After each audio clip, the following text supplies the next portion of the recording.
22 अगस्त 1977, आज से ठीक 47 साल के करीब पहले के दशक की मशहूर एक्ट्रेस विमी की लाश ठेले में देखकर हर कोई दंग रह गया था। उनकी मौत हो चुकी थी और एक आदमी उस ठेले को घसीटते हुए शमशान घाट ले जा रहा था। आखिर ये एक्ट्रेस को इतने बुरे दिन क्यों देखने पड़े थे? विमी अपने ज़माने की सबसे रईस एक्ट्रेस हुआ करती थी, जिन्हें फिल्म में लेने के लिए प्रोड्यूसर घर के बाहर लाइन लगाया करते थे। हमराज फिल्म का मशहूर गाना ना मुंह छिपा के जियो और ना सिर झुका के जियो विमी पर ही फिल्माया गया था, लेकिन रईसी शोहरत और कामयाबी से भरी जिंदगी का अंत बेहद दर्दनाक रहा। पहले पति का साथ छूट गया और फिर जिसे अपना हमसफर बनाया, उसी ने रुपए कमाने के लिए विमी को देह व्यापार में उतार दिया।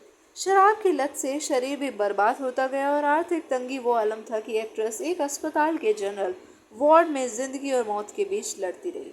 जब मौत हुई तो ना कोई रिश्तेदार आगे आया, ना कोई दोस्त। विमी का जन्म 1943 में जालंधर के एक रईस परिवार में हुआ था। विमी की कम उम्र में ही एक मशहूर और रईस बिजनेसमैन के बेटे शिव अग्रवाल से शादी करवा दी गई। इस शादी से उन्हें 2 बच्चे हुए। पति रईस बिजनेसमैन थे तो उन्हें आए दिन बड़ी पार्टीज में जाना होता था। एक दिन वो एक पार्टी अटेंड करने विमी को भी अपने साथ कोलकाता ले गए। उस पार्टी में उस जमाने के नामी म्यूजिक डायरेक्टर रवि भी थे। जैसे ही उन्होंने विमी को देखा तो देखते ही रह गए। वो तुरंत विमी के पास आए और कहा, आप फिल्मों में काम क्यों नहीं करती? विमी ने जवाब दिया, मैं 2 बच्चों की माँ हूँ, मुझे भला फिल्मों में काम कौन देगा?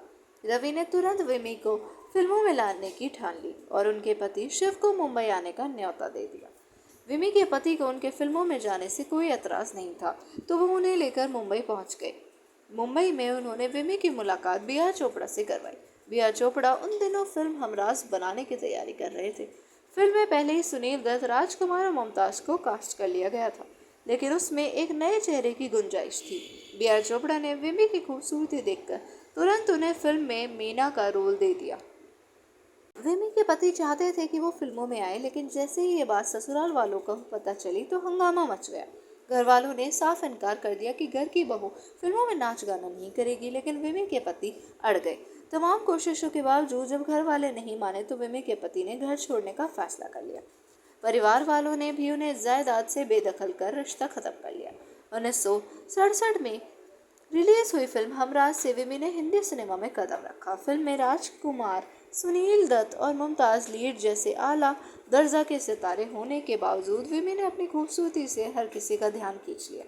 पहली फिल्म जबरदस्त हिट रही और इसके गाने भी लोगों की जुबान पर चढ़ गए। मशहूर गाना न मुंह छिपा के जियो विमी और सुनील दत्त पर फिल्माया गया था। वहीं फिल्म के दूसरे गाने नीले गगन के तले और तुम अगर साथ देने का वादा करो भी हिट रहे। पहली ही फिल्म में विमी को इस कदर प्यार मिला कि उस जमाने के बड़े बड़े डायरेक्टर्स भी उन्हें लेने के लिए घर के बाहर इंतजार किया करते थे। हमराज के बाद विमी अशोक कुमार और निरूपा रॉय के साथ आबरू में दिखी। आगे वो पृथ्वीराज कपूर के साथ national award winning film Nanak नाम जहाज के में नजर आई। उन्होंने शशि कपूर के साथ पतंगा और बच्चन जैसी फिल्में की। विमी जया बच्चन और धर्मेंद्र स्टारर गुड्डी में भी छोटी सी भूमिका में नजर आई थी।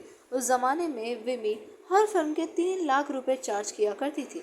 विमी ने बी आर चोपड़ा की फिल्म हमराज से हिंदी सिनेमा में कदम रखा। उसी समय विमी ने उनके साथ 3 फिल्मों का कॉन्ट्रैक्ट साइन किया था। कॉन्ट्रैक्ट के तहत विमी जब तक 3 फिल्में ना कर ले वो किसी और के साथ फिल्में नहीं कर सकती।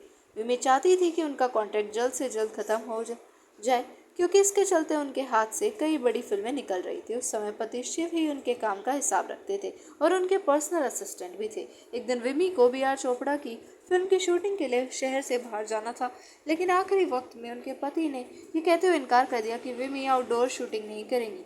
पूरी यूनिट शहर से बाहर विमी का इंतजार कर रही थी, लेकिन वो उन्हें भेजने के लिए राजी नहीं थे। बी आर चोपड़ा तुरंत फ्लाइट लेकर विमी को समझाने उनके घर पहुंच गए। दोनों के बीच बहस हुई और आखिरकार तंग आकर विमी का कॉन्ट्रैक्ट रद्द कर दिया गया।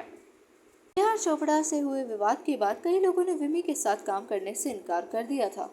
ऐसे रईसी के दिनों में विमी अपने पति के साथ जूहू के बंगले में रहा करती थी, लेकिन वक्त बदला और कंगाली के बाद वो सबर्ब के एक छोटे से घर में रहने लगी। कर्जे और कंगाली में पति शिव भी शराब पीने लगे। आए दिन घर में झगड़े होते और शराब के नशे में शिव विमी को पीटते थे। पति ने कई बार विमी पर कुछ सी ग्रेड फिल्मों में काम करने का भी दबाव बनाया जिससे उनका खर्च चलता रही, लेकिन वो भी नहीं मानी। विमी को काम मिलना पूरी तरह से बंद हो चुका था और पति का रवैया भी उनके लिए बद से बदतर हो रहा। इसी बीच वो जॉली नाम के एक प्रोड्यूसर के संपर्क में आई। जॉली ने उन्हें कहा कि वो उन्हें काम दिलवाएंगे, जिसके सिलसिले में उनकी मुलाकातें बढ़ने लगी। साथ समय बिताते हुए दोनों एक दूसरे से प्यार करने लगे। कुछ समय बाद विमी ने पति का घर छोड़ दिया और जॉली के साथ रहने लगी। जॉली के साथ रहते रहते विमी शराबी बन गई। लगातार शराब पीते रहने से विमी की लीवर पूरी तरह खराब हो गया। उनके पास न इलाज के पैसे थे, न इलाज करवाने वाला कोई रिश्तेदार साथ था। एक दिन हालत बिगड़ने पर विमी ने जॉली से संपर्क किया। उसने मदद करते हुए उन्हें मुंबई के नानावटी अस्पताल के जनरल वार्ड में भर्ती करवाया और भाग निकला। न कोई विमी से मिलने आता और न ही कोई उनकी देखरेख करता था। आखिरकार 22 अगस्त 1977 को विमी की मृत्यु हो गई। अस्पताल ने जॉली को कॉल कर बुलाया और उसे डेड बॉडी ले जाने को कहा। जॉली अस्पताल तो पहुंचा, लेकिन उसके पास भी एम्बुलेंस के पैसे नहीं थे। कुछ घंटों बाद भी जब कोई मदद के लिए आगे नहीं आया तो जॉली ने अस्पताल के बाहर खड़े एक चाय वाले से उसका ठेला मांग लिया। उसी ठेले में जॉली ने अपने ज़माने की मशहूर एक्ट्रेस विमी का शव रखकर शमशान घाट तक पहुंचाया। विमी की लाश सड़क पर देखकर मीडिया में खबर की गई और बात हर तरफ फैल गई। इसके बावजूद विमी के अंतिम संस्कार में महज 9 लोग पहुंचे, जिनमें प्रोड्यूसर तेजनाथ, जार, SD नारंग के भाई भी शामिल थे। धन्यवाद आप सभी का।